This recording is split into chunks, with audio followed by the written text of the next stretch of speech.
ChatGPT versus Claude, which model is the best for single-shot prompts for making games? For years, I've been testing AI models to do one-shot prompts to create games like Angry Birds, and you can see a couple of different models here. We have Minecraft, and again, you can see some different versions, and we have Subway Surfers, but this is Subway Surfers with cars. We also have Sonic, and lastly, we have GTA. And in today's video, we're going to be testing the newest version of Claude versus the newest version of ChatGPT. A week ago, OpenAI did release GPT 5.5, which is a very good model for coding as seen in all the different benchmarks. So I thought to myself, hey, I haven't done a code test video in a while. Let's do it. So if you go to the Franklin A website, I will have a link in the description below. And if you go to code tests, you can actually see the 5 different code tests that I run all the time for all the different models. So you can see Angry Birds, for example, and we can see what the Angry Birds prompt is. So just create a single file HTML, CSS, JavaScript for an Angry Bird inspired game. And I want to have a menu screen, level selector, and 10 levels. And if you go down on this page, you can actually see all the different models that I have tested with. And if you pick any of the models, so Gemini 2.5 Flash, you can actually see the code that it generated. And you can also click preview and you can see what this looks like. So this model is not that long ago, like relatively speaking. So you can actually see what it looks like. If we want to see Grok 4, we can quickly see and we can play the Grok 4 version, which is not playable. Before I show you the results of 4.7 versus 5.5 for all of these separate games, there is a rule. So whatever it outputs on the first try, that is the code that goes on the website, and that is the code that I will show you. So it has only one chance to get this right, and I'm going to show you the results. And real quick, you're going to notice that some of the prompts are really detailed, and there's tons of constraints because it has to follow a lot of different detail. You can check out the prompt, you can go to the site, you can check it all out, but the tests are made where some of them are like more detail oriented, others are a little bit open. The whole angle is to see if it has the ability to follow a lot of different specific details versus just kind of being more general and being open so it can come up with its own things. With all that said, let's start off with GPT 5.5 for Angry Bird inspired game. You can see it did think for a full 10 minutes and 0 seconds. We can see all of the code here, and this is our output. So this is our single file canvas game with 10 levels. We can do a level select, so you can see there are no stars yet, or we can go back to our main menu. There is a how to play, or we can just hit start playing. So just on the onset, and like I said, I've been doing this test for years, just the way this looks, it looks a lot better than I've ever seen it before. The bird looks like a bird. The pigs look good. The catapult looks good. So it's pretty cool. Like, it's doing a good job. Uh-oh, we just hit next level and we already have failure. Can we hit restart? Nope. All right, so not a great start here because level 2 doesn't work. Level 3, okay. So we have the first level that used to work. Okay, so this game is broken. GPT-5, it looks good, but not functional. Either way, we have added the OpenAI GPT 5.5 Pro code to the website, so you can actually see all the code now, and you can also hit preview, so it is part of the history books. Let's move on to Claude. So we have Claude's version over here, and this is the output. So the main screen looks kind of amazing just off the start. The how to play. All right, so the how to play is an alert box. I'm kind of like disappointed, but maybe it plays well. So let's hit play, and we can't select any of the other levels. They are locked, and we can choose our battle. And all right, so this actually looks pretty good. That's like pretty awesome. Again, the catapult looks good. Okay, the victory screen is cool too. So, oh, and it works. That's the important thing. But you can actually see birds in the top. We can see the level. We can see our score. We can hit like refresh, or we can hit home, and then we can always go back to level 2. If you notice, there is a physics problem with the game because the pig just seems to drop. So I think we're going to go to like the next level, and it's going to just have the same problem throughout where the pigs are just going to like kind of drop and it's not going to really work well. Do the birds work too? So we'll have like one bird left. So just from doing this test for years, I will tell you that it's weird because there was a Gemini Pro version last year, I want to say, that was like the best functional version of this game. To be clear, right now, this Claude version is the best looking, best graphical version. But from a functionality perspective, I think this is worse than the Gemini version I tested years ago. But purely between ChatGPT and Claude, we have to give Claude 1 point to start. Up next, we have our Minecraft prompt, and you can see this one's a little bit more in depth. It gives it like actual code constraints and limits and technology constraints. And then it also says, hey, I want you to like focus on core gameplay, so nothing overly complex, and we see different requirements that I have given it, including a GUI. So you can actually see I've also set a 1000 code line limit, so there are a lot of different constraints that we have put in place to see what the models are able to do. To start, we have ChatGPT 7 minutes and 4 seconds. Again, here's our code. And here is the output. So you can actually see it says generating world, and this is kind of amazing. This is really good. So we can see the world as we jump along. There used to be a glitch that a lot of these models used to not be able to render the full block. Again, I've run this test a lot of times over the last year or so. And if you guys enjoy just like AI videos, don't forget to subscribe. But you can see I can actually right click to add blocks. So that works. We can change the block type. So we can put on dirt, as you can see. We can pick type 3, which is now stone, and we can type 4, which is now wood. So we actually have types. We can apparently sprint, so sprint works. So we actually have like a fully functional game. I don't know if Claude can beat this one, but we're about to find out. All right, we have Claude now, 781 lines, well under the 1000 line limit. So I think it's just kind of showing off. It's like, no big deal. And then we can see here, it says how it's built. We see the features included, and now we have our code. We have Minecraft. We have a nice loading screen. This one actually says click to play, so it doesn't just start off like right off the get-go. So see the invisible block thing I was talking about? You can see it has that same problem, and this was a problem dating back like a year ago using the same exact prompt. So it's good to see ChatGPT actually fix the problem, but this one actually has it back. But on the flip side, on the positive side, this has trees that seem to... Are they invisible? No. Okay, so it's just like partially invisible. So it has trees. That's kind of cool. We can chop down the trees, which is neat. And then can we like do other stuff? So again, we can use shift to run. We can use apparently escape to pause. And then we have 6 different block types. But again, and it suffers from that like same thing where we can place the blocks, but depending on the angle we're looking at the block, it just doesn't show. I think given that ChatGPT fixed the problem that like every model has with like the whole invisible block thing, I have to give ChatGPT a point. But on the flip side, next we have Subway Surfers with cars. You can see the prompt here. Basically, your infinite runner game. You move left and right. We want clouds, a 3D car to make it look very epic and make sure the road is not just straight. We want to make it interesting.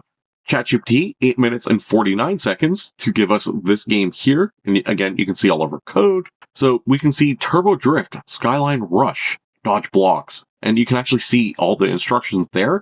Just on the onset, this looks absolutely amazing. Okay, so our car looks good, the obstacles look good, and it's actually fun. The street like waves around, you can see the buildings in the background, the street, okay, it even has street lights.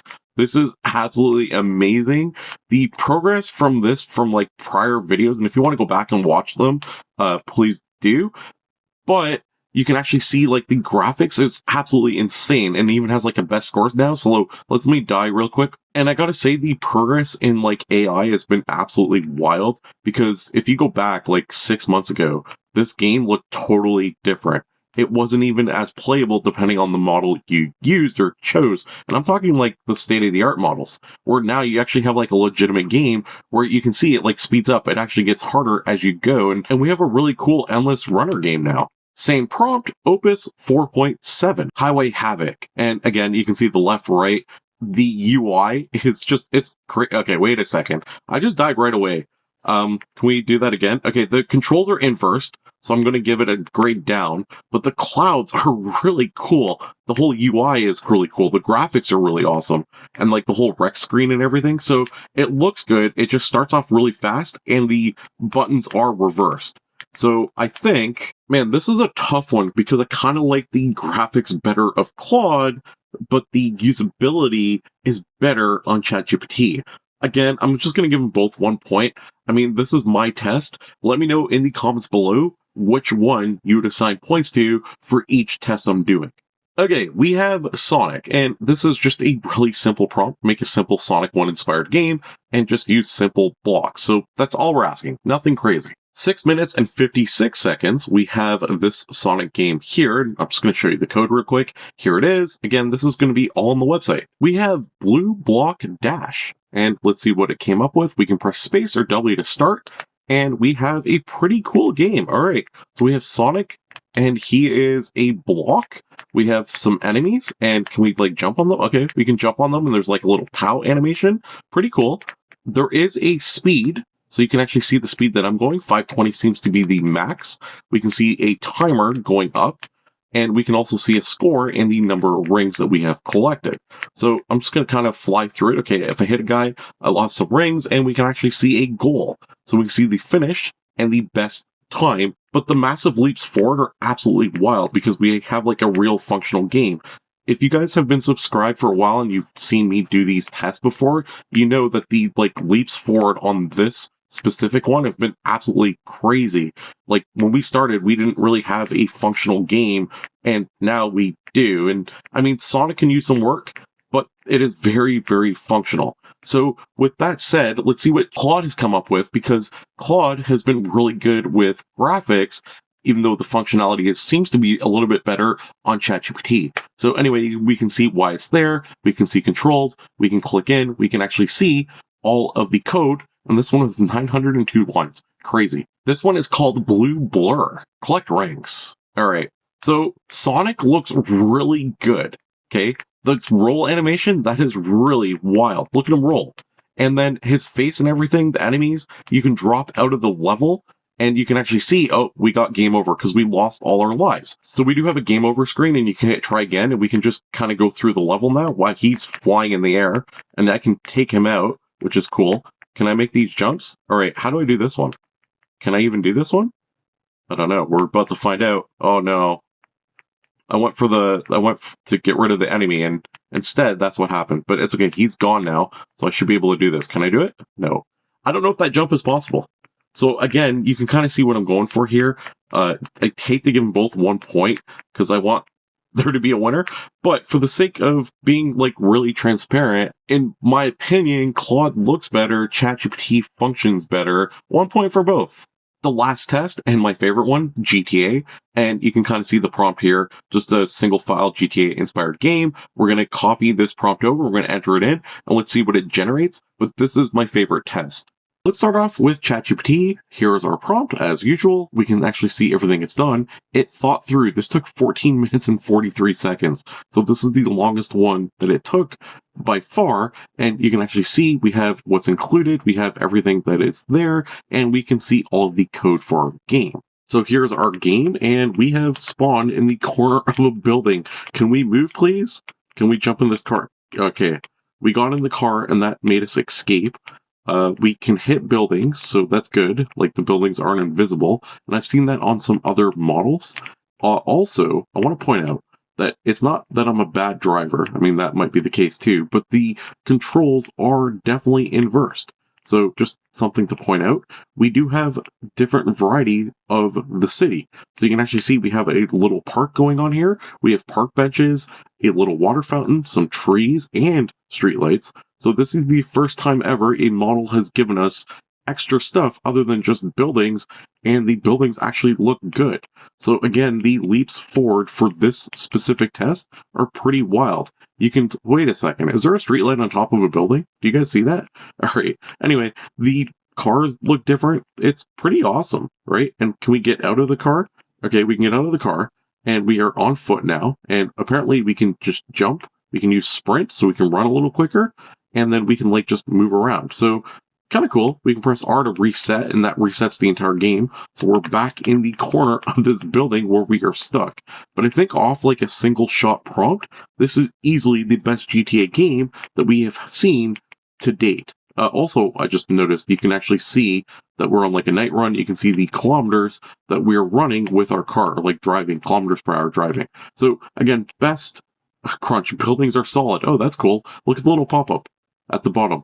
So I think this is easily the best GTA game we have seen to date on the channel through all the different code tests that we have done, but how does it compare to Opus? And we're about to find out. Here's the Opus version, and I want to point out that you do spawn inside of a building, so I don't know what's going on with these models spawning inside the building.